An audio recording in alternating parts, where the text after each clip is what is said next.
The following program is produced by students of the Brian Lamb School of Communication at Purdue University. This week on Fast Track, we'll show you how a new principle about freedom of speech is being implemented and put into action by various groups on Purdue's campus. We'll also give you a look at some entrepreneurial initiatives that are allowing Purdue to keep building one brick higher. These stories and more are coming up on this week's edition of Fast Track.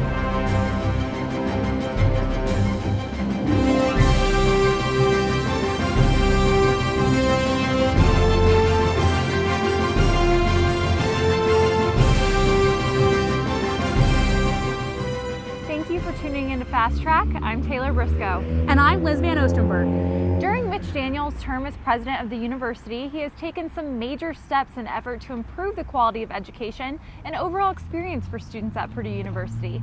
This included a 4-year freeze on tuition, new building initiatives and campaigns, and more recently, an adoption of the Chicago principles.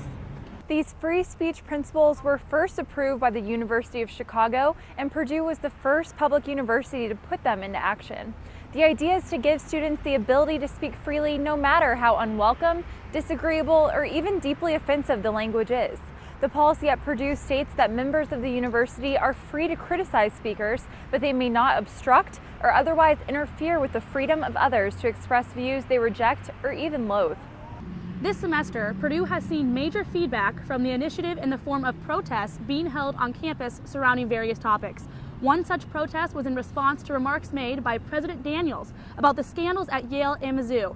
Fast Track reporter Rachel Bibler was on site at the protest. Rachel?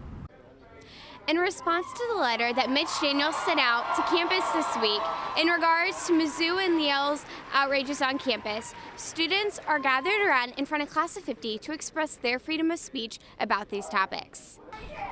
I just feel really passionate about it because it is my ethnicity that is targeted at some schools, at some PWIs, and especially with the major issue at Mizzou and at Yale. It's just something that I feel like it's wrong and we should stand up against. Since Purdue has adopted a new freedom of speech policy, otherwise known as the Chicago Principles, students are allowed to protest freely on campus. This protest reflects how students feel about the events going on at Mizzou and Yale. There are, in fact, racial inequalities that are built into our system in many ways, and universities are no exclusion to that. So,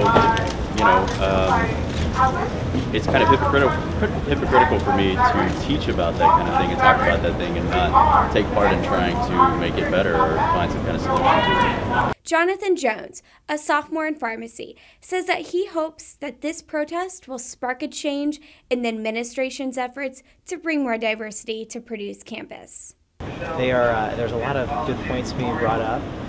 It'll be interesting to see how the university responds to their list of demands. I think we need more social justice, and I think we need more students and faculty coming together and organizing and making demands, because unfortunately the administration doesn't always listen until you put pressure on them. And that's not just in universities, that's in societies as a whole.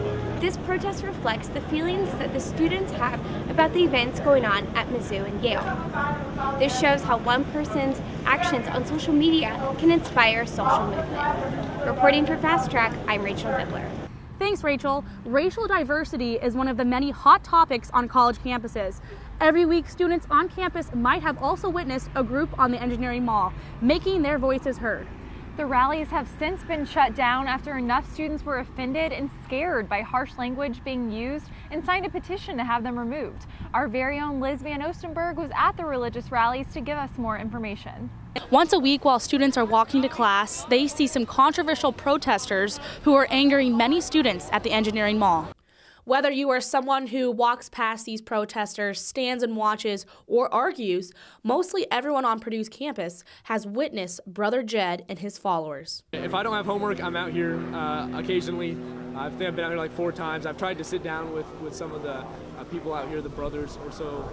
There's very few people who actually show up and cheer along with what they say. Using signs and props with hateful sayings, Brother Jed from Terre Haute, Indiana, and his followers shout their beliefs in a very strong way. The Bible says in Isaiah 58, cry aloud, spare not, lift up your voice like a trumpet, and show my people their sins and transgressions.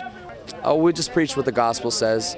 A lot of the times we'll quote 1 Corinthians 6:9, "The unrighteous shall not inherit the kingdom of God. Be not deceived, neither fornicators, nor idolaters, nor adulterers," and the list goes on. Brother Jed, who has been utilizing the open-air preaching method on college campuses, has been coming to Purdue for 40 years. He did not care that his words bothered students. Well, people got angry at Jesus. It's evidence to me we're pricking their conscience. They got so angry at Jesus, they tried to kill him more than once before they succeeded. Ron Underwood from Colorado uses the open-air preaching method as well, but expresses how Brother Jed brings a negative light to campuses. They don't preach the gospel. What they do is they preach condemnation and hate. The students who come every week to watch and argue do this to support what they believe in. Being gender fluid and pansexual, I personally feel kind of victimized by them. I feel that what they say is hurtful to many people. It doesn't help people at all, having them out here every week. A lot of these students try to find some positive light amongst all of this. So reporting for Fast Track, I'm Liz Van Ostenburg. But the Chicago principals are not the only new initiative on campus. The newest Ever True campaign seemed to pop up overnight and has already seen some impressive feedback. As you cross campus, you might see banners and buses with the words "Ever True" plastered on the side. This is all part of President Daniels' effort to raise up to $2 billion for the university by the year 2019. Reporter Rachel Bibler has the story. Since President Mitch Daniels has launched the Ever True campaign, this has created a buzz throughout the university. The campaign looks like it could be more beneficial towards the campus and to bring more students to the campus. The goal is to raise over $2 billion by 2019, marking the 150th anniversary of Purdue's founding, along with the 50th anniversary of Neil Armstrong's walk on the moon. This is the largest campaign in Purdue's history. It encompasses STEM leadership, world-changing research and education, and it also solidifies the university's overarching commitment to Purdue's education. I definitely think it's an attainable goal. I think it will be a lot of hard work, but you've already seen a lot of volunteers come out here today and contribute to getting the word out about the campaign. I'm really excited to see what comes of it. The money from this campaign will go towards student support, a 50% increase in the number of endowed professors and deanships, further research on Purdue's campus, and improvement of the infrastructure. I certainly hope that we continue to make strides in research because it's something that Purdue is really known for, and I think that we're an absolute leader in that area, and I hope that that continues. If you would like to participate in the Ever True campaign, you can visit purdue.edu/evertrue or connect with Purdue Ever True on social media. Out of the $2 billion President Mitch Daniels hopes to raise by 2019, $910 million has already been raised. Reporting for Fast Track, I'm Rachel Bibler. The Computer Graphics Technology Department has brought in some new technology that is giving students industry experience unlike any other. The new Lightcraft Pre-Vision system was brought in from California and features state-of-the-art camera and green screen technology to enhance the work done by students in the department. Purdue is the only university with this system on this side of the country, and students say this is going to greatly enhance their prospects of getting a job. The new track and the technology that we have here, it's a huge change for what you would see. So the only places that I would think could rival what we're doing here right now are the places like Noman, where you go there for specifically only trying to be an effects technical director or an animator, modeler, those things. That the work that we're doing here is both your own personal projects and client projects, so you get actual work experience, which if you want a good demo reel, having actual work experience sets you way apart from regular students. Purdue is a leader in innovation and continually setting the bar even higher, especially in academic research. But how are they doing this? Purdue recently surpassed schools such as Carnegie Mellon and Harvard in the number of patents produced in this past year. Reporter Aileen Sapahi will tell us more. Very few universities can match the depth of Purdue University's research capabilities and talent. Our world-changing research is what makes Purdue a national and global leader in discovery and innovation. Discoveries are made so frequently at Purdue that it has become a patent powerhouse. Last year, Purdue tied with the National Taiwan University for 16th worldwide in the number of patents produced, up from 27th the previous year. Purdue had 93 patents last year, placing it ahead of schools like Carnegie Mellon, New York University, Northwestern, the University of Chicago, and other prestigious schools both home and abroad. What about the Ivy Leagues, you ask? Well, Purdue beat out Harvard, Yale, Dartmouth, and Cornell. Chad Pittman, the Vice President of the Office of Technology Commercialization at the Purdue Research Foundation, explained what makes Purdue Research so successful. It's been a place that's been focused on helping people every day in their contemporary problems throughout the university's history. Fast forward that to today, with the environment that Mitch Daniels and Dan Hassler have helped create and accelerate. We are definitely focused at PRF and focused at the university of enabling researchers throughout the labs and throughout the different disciplines, and making sure that they have every capability, every opportunity to get their ideas into the marketplace. The West Lafayette-based Purdue University system has more than 400 research labs and 139 research centers. This new world ranking for Purdue has caught the attention of research teams around the world. What's been surprising to me is that how this particular ranking has got so much attention from so many different corners of the world, and the phone's been ringing with people asking us how we can help them connect with the researchers and the grad students at the university to help solve their problems today, to help provide them with a talent pool today. For Fast Track, I'm Island Sapahi. Stay tuned, because when we come back, Krista will have a look at weather. And tarantulas in a classroom? We'll tell you about it right after this. It's one small step for man,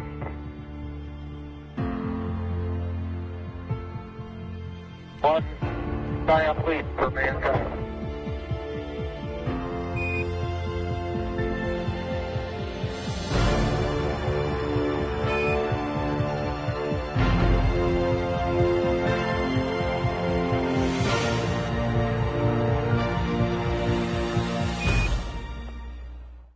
Let's now pass it over to meteorologist Krista McEnany to see what we can expect from our weather in the days ahead. Krista?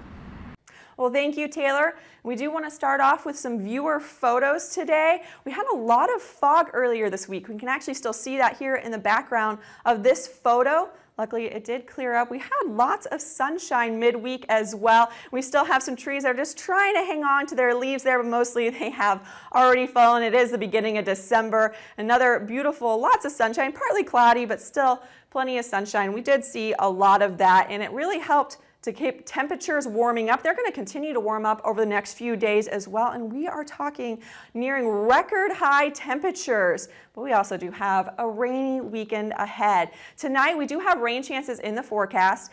At 8 o'clock we're looking to be at 56 degrees, cooling down to 55 by 10 o'clock. We're not going to cool down too far. By 2, we're only going to get down to 54 in our overnight temperature. Low here is going to be 52 degrees here in Lafayette. We'll see 52 in Rensselaer, as well as 50 in Warsaw, and 54 for the low in Kokomo and Indianapolis. Now, as we head into Saturday, our rain chances increase a bit more, and we do have the chance to see some rumbles, or hear some rumbles of thunder throughout the afternoon as well. 8 a.m. we're going to start out at 53 degrees, but by noon jumping up to 60 degrees. And by 4 o'clock, we just keep going. We're seeing 64 degrees by 4 o'clock tomorrow afternoon. Now that is going to be our high temperature here in West Lafayette. We'll see 64 as well in Rensselaer, as well as 66 out in Champaign, 65 in Kokomo, and 66 for the high in Indianapolis. Now just give you a look at how this rain is going to progress into the rest of tonight and tomorrow. By Friday tonight at 8 o'clock, we are seeing some rain chances mostly off to our west, but those are going to increase as we head later into the evening. By 11 o'clock, that heads northeast across the Lafayette region, bringing us the chances of some rain showers. Saturday, 4 o'clock, we do have more widespread rain showers, mostly across the state of Indiana. As we head later into the morning, we will see some showers on and off. But as I said, we do have the chance for some thunderstorms as well. We're not looking for severe weather, just a few rumbles here and there. And these rain showers are going to continue into the afternoon as well. Rain showers are going to continue through through the next couple of days as well. On Sunday, we're having a chance of rain showers and getting up to 63. Now, I just want you to keep in mind it is December, and the record high for December 12th, which is Saturday, is 63 degrees, and we're looking to see 64 on Saturday, as well as the record high for December 13th, which is this Sunday,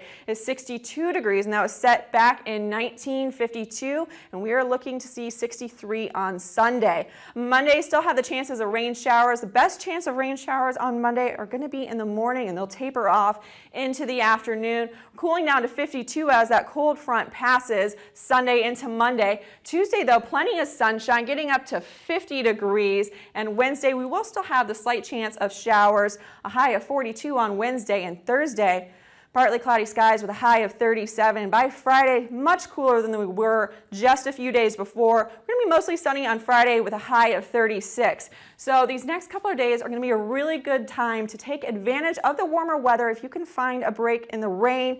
I sat down with some auto care specialists and got you some really good tips on how to keep your car running safe through the winter. Winter is right around the corner, but before it gets here, there's a few things you should do to get your car winter ready. My recommendations are to bring your vehicle down to O'Reilly Auto Parts so we can test your antifreeze and we can test your battery and your starter and your alternator to make sure they're not going to fail during the winter periods. Places like O'Reilly Auto Parts are a one-stop shop for making your preparations for winter hassle-free. We do offer a wide variety of parts, including batteries and alternators and starters in stock. A lot of our parts that we do not carry in stock we can have next day or same day from our Brownsburg DC. Not everyone has the luxury of paying someone else to get their car ready for winter. Even more so, not everyone has the luxury of doing their own repairs in the comfort of a garage. Planning in advance can keep you from lying on the cold, icy ground at the mercy of Old Man Winter. Well, one of the first things I have to take care of in the fall is the tire pressure, and the air in the tires was nice and warm over the summer and expanded. Well, now we have the cooler days and expecting to get much cooler. And with the much cooler temperatures comes a decrease in air pressure, which makes this step essential for maintaining control of your vehicle in slick conditions. Similarly, I'll check my brakes, make sure I have adequate brake pads. Again, that's a chore I don't like to do when it's very cold. And in this case, my battery charging system does not work very well, so I have to replace the alternator. Just as important as making sure your vehicle starts up is maintaining maximum visibility. Windshield wiper blade maintenance is one of the most important things to consider in the fall because they have to do extra duty. As you can see, this wiper blade has had a very long life and has seen much better days. The cover that helps keep the ice out of the wiper blade from building up has deteriorated. The blade no longer is perpendicular to the glass. It's kind of laying on its side. It's coming apart here. So this blade definitely needs to be replaced. So before you need to start scraping the frost off your windshield, be sure to take advantage of the fall-like temperatures and get proper maintenance done on your vehicle. For Fast Track, I'm Krista McEnany. Thank you, Krista. Well, with such a big campus, having a bike might be an option to consider. Reporter Cameron Harden will tell us about a niche one entrepreneur has filled on college campuses around the country. Commuting to and from campus is always a pain. Whether it's finding parking or dealing with traffic, it's never ideal. Well, I hope it means a lot more convenience for our students. We're very intent on minimizing the travel time, whether it's on foot or some other way. We want our students to be able to get to class and get where they're going as fast as they can. Zagster launched the bike share program on Purdue's campus 2 weeks ago, and Purdue President Mitch Daniels believes this is the start of something big. This, along with its many other obvious attractive features, wellness, fitness, environmentally friendly, the Zagster bike share program promises even greater convenience than we already have. Daniels has spoken strongly in the past about the importance of on-campus living, and he sees this helping with that process. Students who live on campus do better academically, and this is just another way, I hope, to make that more convenient and attractive. CEO and co-founder of the Zagster program, Timothy Erickson, says Purdue has always been a place of interest for him. So I think Purdue is a really interesting campus because you have just a lot of people who inherently grew up with bikes, being one of the campuses with the most amount of international students in the country is people who are already used to riding in their own communities, but probably aren't bringing their own bikes here. Zagster invested in urban-style cruiser bikes. This, according to Erickson, is an easy-to-use and safe bike to ride. And so far, the investment is paying off. It's phenomenal. I mean, we've seen over 2,400 rentals in the last 2 weeks, and the majority of that was when the students weren't on campus. That equates to over 5 rentals per bike per day, which beats out any of the stats in some of the big cities like New York and Boston. Supply and demand is the name of the game, and President Daniels says expanding is the goal. The early demand more than validates our getting into this project, and I hope it to get so strong that it has to grow significantly. Reporting on Purdue's campus, Cameron Harden. Flying overhead, you may have noticed some small airplanes striped with our gold and black colors. These planes belong to the aviation department at Purdue. Purdue was the first in the country to have its own airport and aviation department. This airport is also the second busiest airport behind Indianapolis. Fast Track reporter Spencer Huffmeyer will give us an inside look at this unique program.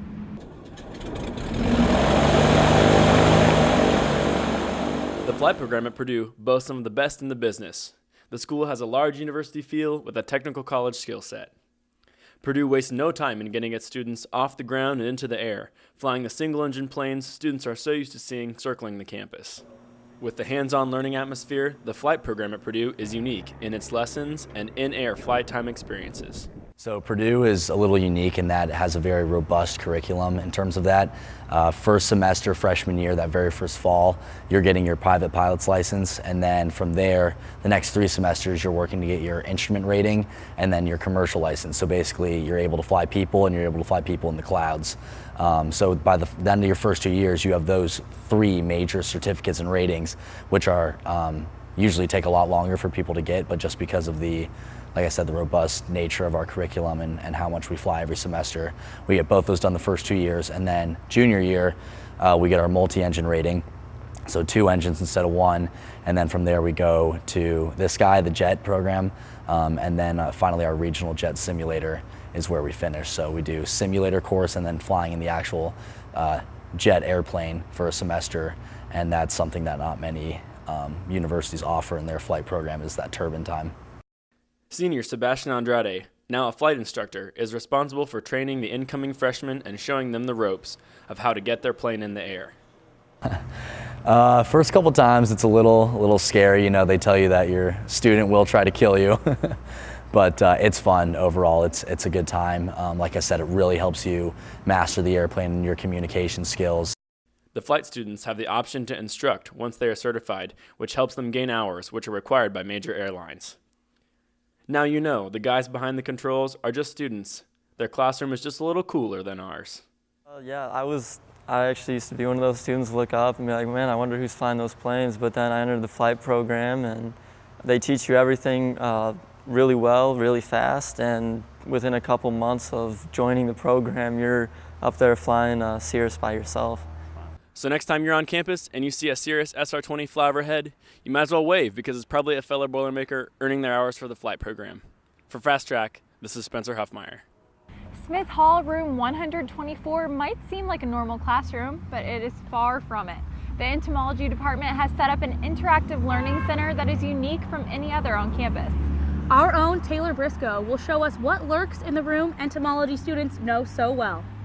When walking the hallways of the Smith building, a peculiar sign may have caught your eye before. But have you ever dared to step inside? Located inside room 124 is the Boilerbug Barn, a room that at first could be a person's worst nightmare until they talk with Education Outreach Coordinator Gwen Pearson. Yeah, the important thing is that these are all working animals. They're here to help us teach and to help us get people to get past that, oh my God, it's a spider. So although this room may sound like a chamber of fear, it is actually a very important educational space. The barn allows students and community members alike to observe and learn about different species of tarantulas, hissing cockroaches, and even a honeybee hive, just how it would appear in the wild. They are amazing. Yeah, they're absolutely amazing. Having this beehive provides a unique learning opportunity for all, as they can get this close to bees without fearing getting stung. Once you get to see them, and you can really see them on their comb, They come back with the pollen baskets, and you can see them coming back and forth. You can see them doing their bee dances. You can see them feeding each other and taking care of their babies. It really is super interesting and helps a lot of people get over their fear of bees. And if spiders pique your interest, you can look and learn from an exoskeleton before facing the real thing. The Boilerbug Barn is so interactive, you might even leave with a new friend. Reporting for Fast Track News, I'm Taylor Briscoe. Now, if you're looking to grab a quick bite to eat, you may find something to curb your appetite at a new kind of restaurant. As food truck culture has spread to the Midwest, Purdue has seen new trucks driving around, each with their own unique brand. Reporter Julie Villanova will give us a taste of one such truck. Whenever there's a crisis on Purdue's campus, you will find your emergency responders. But in today's case, your responders may be the emergency Munchy truck. Purdue University students start lining up early on Sunday evenings outside of the Purdue Christian Campus House to take part in Food Truck Sundays. But there's one truck in particular that has students buzzing, and that is the emergency Munchy truck. 4 years ago, owner Amber Davis noticed that there were no vegetarian options on campus. So she wanted to create a comfort food vegetarian truck that feeds the soul. The fact that it is a converted ambulance, I guess, is unique in itself, but everything is actually vegetarian that we serve, and we pretty much do everything from scratch. So all of our sandwiches come on homemade waffles. They're not like thick, sweet, breakfasty waffles, but like a whole wheat, more like a waffle-shaped bun. And then we do homemade mac and cheese, so we actually have a mac and cheese stuffed grilled cheese. So yeah, lots of fun, kind of unique twists on things. The menu has been created to be affordable for all students and appealing for those who follow a vegetarian diet and for those who don't. And I work with a lot of local farmers, Cooley Family Farms. I've done stuff with Purdue Student Farms. So every week we get fresh produce. So if we've got eggplant, then I might do like an eggplant Parmesan waffle sandwich. Last week we did a Brussels sprout slaw sandwich. So right now we're doing apple fries, which was really fun. Local orchard apples, so. Besides the seasonal options, Purdue students can always enjoy the classic G fries with special sauce and the grilled cheese and tomato on the homemade waffle. Purdue students love the convenience of the truck, especially on Sundays, so they don't have to worry about cooking and get prepared for their busy week ahead. Yeah, the food's really good, and then it's really just fun to have your friends come and eat dinner together. It's different. Yeah, it is different food too than the dining court, so it's nice change. And plus, I don't have to cook because I'm in an apartment, so it's easy too.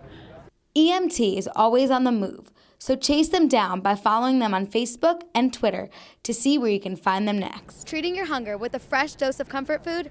That's all we have for today. Reporting for Fast Track, I'm Julie Villanova. If you were ever looking to get away from campus but aren't sure where to go, not to worry. On this series of one-tank trips, Beth Stanley will be taking you around the local area to show you all of the fun places to go not too far from campus. In this segment, Beth is driving us out to the historic grist mill that has more to offer than just ground up corn. Let's take a look. Hi, and thank you for tuning in to One Tank Trips. On this week's edition, we're filling up the tank and heading out to an old grist mill near Kokomo, Indiana. This place is just as beautiful as it is historical, so let's take a look. John Adams came here in 1831. The local story is he walked from Lafayette, followed Wildcat Creek up this way looking for a site for a mill, landed on this spot, and entered the land in 1831. I think first 80 acres, and eventually he acquired a lot more land. Presumably cut his own timber and then built a small grist mill. And he must have been reasonably successful because in 1845 he tore down the small grist mill and built this one, which is behind me. Today, Adams Mill has been preserved as a historic site that showcases machinery that was used to create flour years ago. Though milling ceased in 1951, the machines have been kept on display for visitors to see and learn more about the industry. The miller here, a fellow named Claude Sheets, decided it just wasn't worth it to retrofit an old barn, given the size and given the competition with the big milling companies that was developing.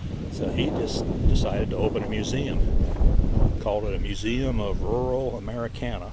The mill has since switched owners and is now a non-for-profit that is supported by local businesses and volunteers. It is also situated on 80 acres of land, which means there's plenty of room for outdoor activities as well. Place to get away from town and relax. It's peaceful out here. You saw the picnickers. Today I think we've had 6 or 7 different photography groups out here taking family pictures, things like that. Adams Mill is a short 45-minute drive to Cutler, Indiana, just outside of Kokomo. The mill's hours and events can be found on their website at adamsmill.org. Though Adams Mill is no longer a functioning grist mill, it is still open to the community to come in and learn about the mill as well as the surrounding area. It is also situated on 80 acres of beautiful surroundings for hiking, camping, and maybe even canoeing. Reporting for Fast Track, I'm Beth Stanley. That's all we have for this edition of Fast Track. I'm Liz Van Ostenberg. And I'm Taylor Briscoe. Join us again next time as we bring you through more stories on Purdue's campus. Boiler up and have a great week.